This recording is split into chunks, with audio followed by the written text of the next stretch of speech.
Un petit village d'Afrique de l'Ouest, niché dans une vallée fertile, où la nature abondait, vivait au rythme de ses traditions.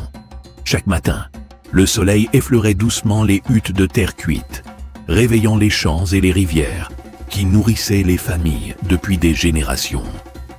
Les habitants, bien que modestes, étaient unis par des liens solides, tissés au fil des ans. Tout dans ce village semblait immuable. Jusqu'à l'arrivée de la pasteure Antonia. Antonia venait de loin. Elle n'était pas née ici et pourtant, elle semblait connaître les âmes de ce village mieux que quiconque. Une femme d'une quarantaine d'années, avec une voix qui résonnait comme une mélodie puissante et une prestance qui captivait. Ses sermons étaient différents de ceux qu'on avait entendus auparavant. Pas de menaces divines ou de promesses de punitions éternelles. Non, Antonia parlait d'espoir, de prospérité, de bénédictions immédiates. Elle parlait d'un Dieu qui répondait vite, qui donnait des fruits de ses prières ici et maintenant. Et les villageois, fatigués des efforts constants pour joindre les deux bouts, l'écoutaient avec des étoiles dans les yeux.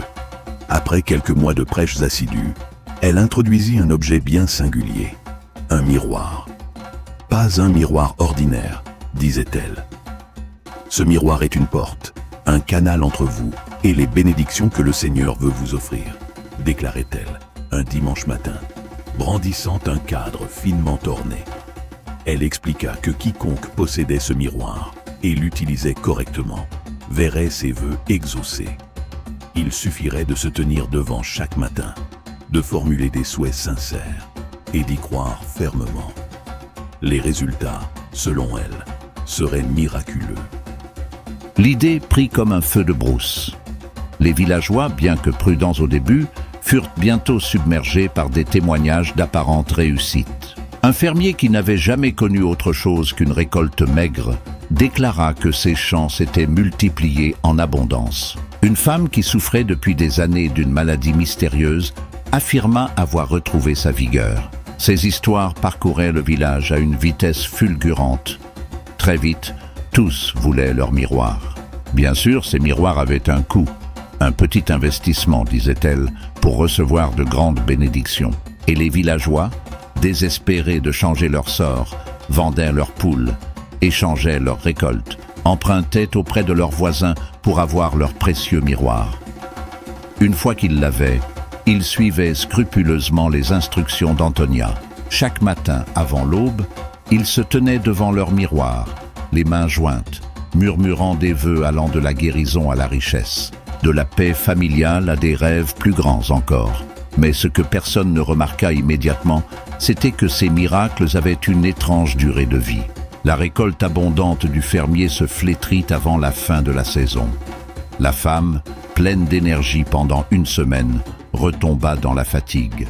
Les enfants qui avaient retrouvé une santé éclatante furent à nouveau alités. Et plus étrange encore, une mélancolie inexplicable envahit le village. Des hommes et des femmes qui étaient autrefois pleins de vie devinrent silencieux, presque vides, comme si une partie de leur esprit avait été aspirée. C'est là que les anciens du village, qui n'avaient jamais tout à fait cru aux promesses faciles d'Antonia, commencèrent à murmurer des avertissements. Ils parlèrent d'un esprit des eaux, un être ancien et capricieux. Cet esprit, selon eux, volait les étoiles des gens, ces étoiles qui, dans leur tradition, représentaient l'âme et la destinée. En échange, il accordait des bénédictions éphémères, des richesses qui disparaissaient rapidement, laissant leurs victimes plus démunies qu'avant. Antonia, selon ses murmures, aurait conclu un pacte avec cet esprit. Elle, en tant qu'intermédiaire, fournissait les miroirs, des portails par lesquels l'esprit pouvait atteindre ces étoiles. Les villageois, en formulant leurs vœux devant ces miroirs, lui offraient sans le savoir ce qui leur était le plus précieux. Et une fois l'échange fait, l'esprit disparaissait, laissant derrière lui des promesses brisées et des âmes délestées de leur lumière. La rumeur enflait. Certains commencèrent à détruire leurs miroirs. D'autres, trop effrayés, les cachaient sous terre ou les jetaient dans le fleuve. Antonia, sentant la méfiance croître, tenta de réaffirmer son innocence. Elle prêcha encore avec ferveur, essayant de convaincre que ce n'étaient que des épreuves, des tests de foi. Mais les regards des villageois étaient désormais pleins de doutes. Et puis, un matin, elle disparut. Pas d'adieu, Pas d'explication. Juste une chaire vide et des rumeurs sur de grandes sommes d'argent qu'elle aurait emportées. Les villageois se retrouvèrent seuls, leurs rêves brisés et leurs cœurs alourdis. Avec le temps, le village tenta de retrouver son équilibre. Les anciens répétèrent leurs avertissements aux générations suivantes. Méfiez-vous des promesses trop belles. Méfiez-vous des reflets qui ne montrent que ce que vous voulez voir. Ils transmettaient l'histoire d'Antonia et de ses miroirs, non pas comme un mythe, mais comme une leçon amère. Car dans ce village, on apprit à ses enfants que toutes les bénédictions ont un prix, et que parfois, ce prix est bien plus lourd qu'on ne l'imagine. Et vous, avez-vous déjà rencontré des objets similaires, vendus par des pasteurs ou des leaders spirituels, avec la promesse de changer votre vie? Avez-vous déjà entendu parler d'histoires où ces objets semblaient bénis mais s'accompagnaient de conséquences inattendues? Si c'est le cas, partagez vos expériences dans les commentaires et dites-nous ce que vous en pensez. Et bien sûr, pour découvrir d'autres histoires intrigantes et fascinantes, n'oubliez pas de vous abonner à notre chaîne et d'activer la cloche pour ne manquer aucune de nos vidéos. À très bientôt.